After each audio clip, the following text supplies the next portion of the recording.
नमस्कार। मैं अनुराग गुप्ता भी सभी का आपके चैनल पे हार्दिक स्वागत करता हूँ। और आज हम पढ़ेंगे सभी साइलेंट वर्ड। जी हाँ, जितने भी साइलेंट वर्ड हैं जो आपको इंग्लिश पढ़ने में आप गलतियाँ कर देते हैं, तो आज इस वीडियो में हम बताएंगे कि किस किस जगह पे साइलेंट वर्ड होते हैं, किसको पढ़ा जाता है, किसको नहीं पढ़ा जाता है, उसके बारे में आज हम पढ़ेंगे।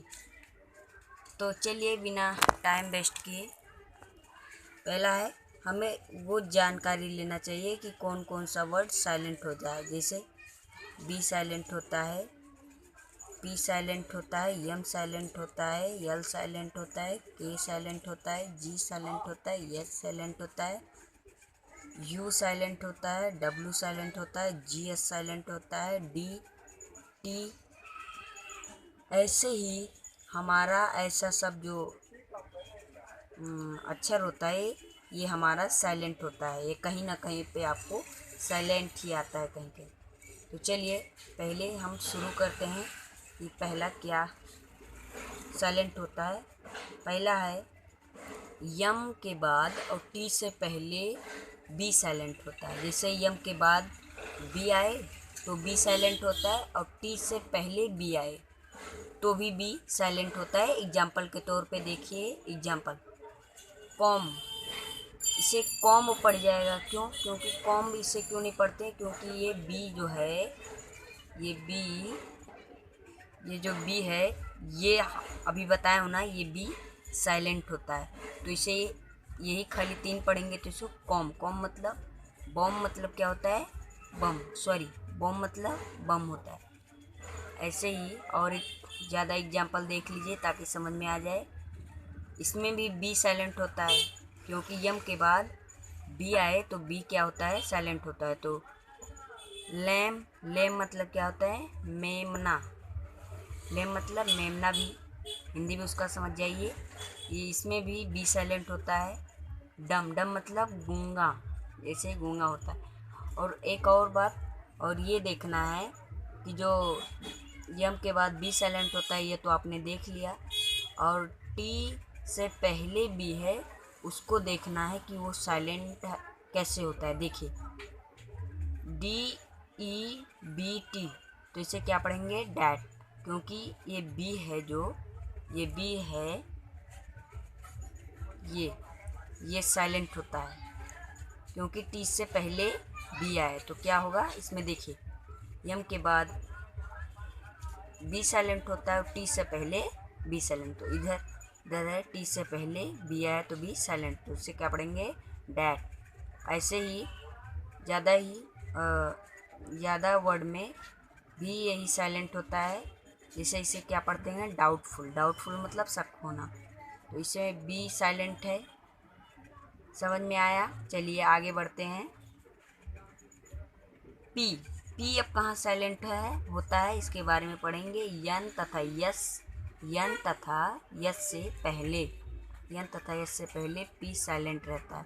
अगर यन हो या यस हो, उससे पहले अगर पी हो तो पी साइलेंट होता है। जैसे जैसे न्यूमोनिया, न्यूमोनिया क्योंकि पी साइलेंट है, यन यस से पहले पी हो तो क्या बोला हूँ मैंने?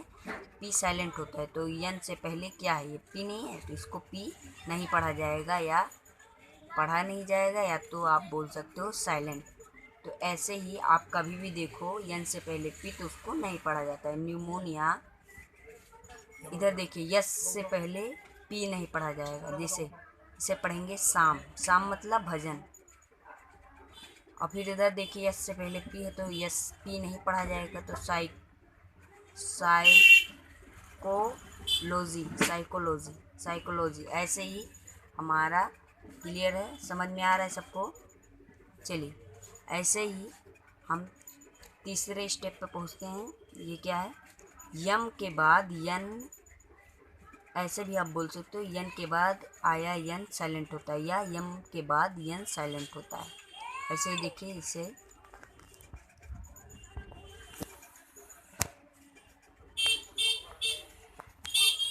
ऐसे ही, जैसे इसे एग्जाम्पल के तौर पे देखिए। ऑटोमन, ऑटोमन, ऑटम पढ़ जाए, ऑटम, ऑटम।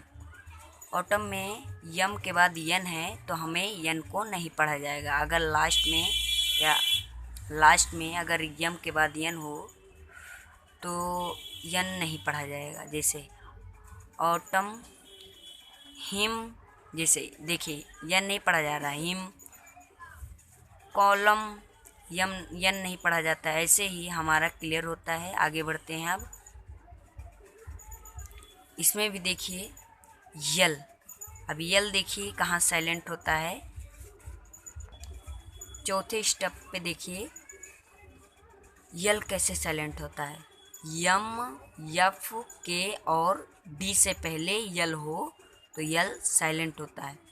यम, यफ, के और डी से पहले यल हो तो यल साइलेंट होता है। देखिए जैसे पाम, पाम, पाम, पाम क्यों पढ़ा जाता है? इसको एग्जाम्पल के तौर पे देखिए पाम क्यों पढ़ा जाता है? क्योंकि यल, यम के बाद यम से पहले क्या है? यल है। तो यम से पहले यल हो, यफ हो, यम या यफ, यल इससे सबसे पहले यल हो तो यल साइलेंट होता है। इसे पाम पढ़ा जाएगा। देखिए यफ से पहले यल हो तो यल फिर साइलेंट होता है। ये मैंने बता दिया। यफ, यम, के और डी से पहले यल हो तो यल साइलेंट होता है। तो यहाँ यफ है तो यफ से पहले यल है तो यल साइलेंट होता है। इसे पढ़ेंगे हाफ। आगे बढ़ते हैं। उड, इसे उड पढ़ते बहुत लोग इसे गलत प्रोनाउंस करते हैं, इसे उल्ड पढ़ देते हैं। ये गलत होता है क्योंकि मैं आपको बताया हूँ कि डी, यम, यफ के से पहले यल हो तो डी से पहले यल है तो इसलिए यल को नहीं पढ़ा जाएगा, इसलिए इसे उड पढ़ा जाता है। आगे बढ़ते हैं चौथे स्टेप, पाँचवें स्टेप पे। पाँचवें स्टेप पे बताया गया है यन से पहले आया के साइलेंट रहता है। चलिए यन से पहले आया के साइलेंट होता है। यन से पहले अगर के आता है तो के हमारा साइलेंट होता है। एग्जाम्पल के तौर पे इसे देखो, बहुत लोग इसे के नो पढ़ देते हैं लेकिन ये नो पढ़ा जाता है क्योंकि के यन से पहले के है तो के साइलेंट होता है। नो, ऐसे ही और देखिए नॉट, इसमें भी यन से पहले के है तो के साइलेंट हो, इसे नॉट पढ़ा जाएगा। नाइफ, नॉक, समझ में आ रहा है? चलिए आगे बढ़ते हैं। सबको समझ में आ रहा है ना? चलिए आगे बढ़ते हैं।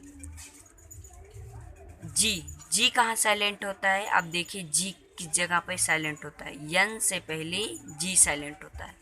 अगर यन से पहले अगर जी हो तो जी साइलेंट होता है। एग्जाम्पल के तौर पे समझिए। देखिए यन से पहले क्या है? जी है तो जी साइलेंट होता है। इसे नेट पढ़ा जाता है क्योंकि यन से पहले जी है तो जी साइलेंट है, इसे नेट पढ़ा जाएगा। ऐसे ही डिज़ाइन, साइन, रिजाइन, आप लोग समझ ही गए होंगे। चलिए आगे बढ़ते हैं। छठवें स्टेप पे यच से शुरू होने वाले कुछ शब्दों में यच साइलेंट होता है। ऐसा नहीं, आप समझिए, यच से शुरू होने वाले कुछ शब्दों में यच साइलेंट होता है। ऐसा नहीं कि सब में नहीं, कुछ कुछ ऐसे वर्डों में यच साइलेंट होता है। देखिए एग्जाम्पल के तौर पे समझिए। इसे बहुत लोग हावर पढ़ देते हैं लेकिन आवर लिखा है, इसको यच नहीं पढ़ा जाता है कुछ शब्दों में, तो इसे आवर पढ़ेंगे। एयर, एयर, क्योंकि अगर कुछ शब्दों में ऐसा होता है, ज़्यादा नहीं कुछ शब्दों में।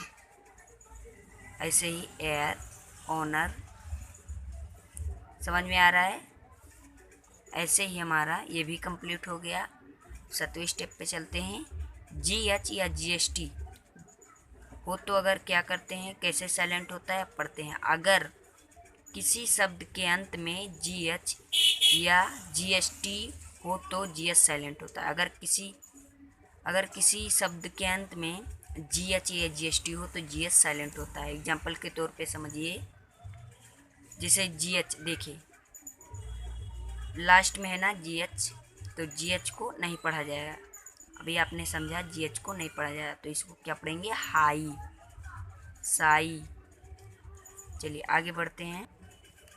इसे भी देखिए, लाफ GH है लास्ट में, इसलिए GH को नहीं पढ़ा जाता है। अगर किसी वर्ड में लास्ट में GH हो तो GH नहीं पढ़ा जाता है, तो इसे लाफ पढ़ेंगे, ब्राइट पढ़ेंगे। देखो T है, GST है, तो GH को नहीं पढ़ा जाएगा, तो ब्राइट, फाइट, डिलाइट।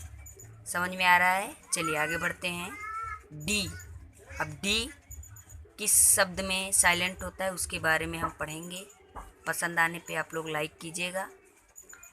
D के बाद G हो तो D साइलेंट होता है। अगर D के बाद, पहले नहीं बाद में, अगर D के बाद G हो तो D साइलेंट होता है। जैसे हैज, हैज, देखिए D साइलेंट है क्योंकि G से, अरे हाँ, D के बाद G है तो D साइलेंट होता है। देखिए जैसे हैज, बजट, इसमें भी D के बाद G है तो D साइलेंट है। ऐसे ही बजट भी पढ़ते हैं, एग्जाम्पल एक दो ले लिया हूँ। चलिए समझ में आ रहा है, आगे बढ़ते हैं। जब 10 शब्द के अंत में T हो तो T साइलेंट होता है। जैसे जब किसी शब्द के अंत में T हो, उससे पहले कुछ वर्ड भी हो, खाली TEN हो तो TN को गलत, इसमें T साइलेंट मत कीजिएगा, क्योंकि इससे आगे कुछ शब्द हो तब T को साइलेंट पढ़ा जाएगा। एग्जाम्पल के तौर पे आप लोग समझिए, इसे देखिए ऑफन पढ़ा जाता है। क्यों? क्योंकि इससे पहले मैं बताया हूँ कि TEN हो, इसके पहले कुछ, इसके अंत में इससे पहले कुछ शब्द हों, उसके बाद T साइलेंट होता है। जैसे ऑफन, लिसन, ऐसे ही। समझ में आ रहा है? आगे बढ़ते हैं। हमारा 10th है, 10 वाला सवाल है, ये भी समझिए। क्यू कभी अकेला नहीं आता है। अभी आपने कभी सुना होगा कि क्यू के साथ यू भी ज़रूर आता है, तो क्यू कभी अकेला नहीं आता है, क्यू को यू भी उसके साथ आता है। तो जैसे कैसे पढ़ते हैं इसको, जैसे इसे पढ़ते हैं, जब क्यू के साथ यू आता है तो इसको ऐसे पढ़ेंगे, queen, quick, queen, quick. Example समझ में आ रहा है? चलिए आगे बढ़ते हैं। अब ये समझिए सी कहाँ साइलेंट होता है। देखिए SCLE, SCLE, इससे पहले कुछ शब्द हो, उसके बाद SCLE हो तो सी साइलेंट होता है। इसे मसल, देखिए इससे पहले कुछ शब्द है इसलिए सी साइलेंट होता है। तो मसल, कार्पसल, जैसे इससे पहले भी कुछ शब्द हैं इसलिए सी साइलेंट होता है, तो इसे कार्पसल पढ़ते हैं। ऐसे ही हमारा साइलेंट वर्ड समाप्त होता है। आप देख ही चुके हैं कि साइलेंट इससे पढ़ते समय दिक्कत होती है, हम लोग इसे भी पढ़ देते हैं। तो मैंने सोचा कि इसके ऊपर कुछ वीडियो बनाया जाए और आपको समझ आ ही गई होगी। उम्मीद करता हूँ ये वीडियो आपको पसंद आया होगा। पसंद आया तो इसे लाइक कीजिएगा, शेयर कीजिएगा। आपका बहुत बहुत धन्यवाद। आपका दिन शुभ रहे।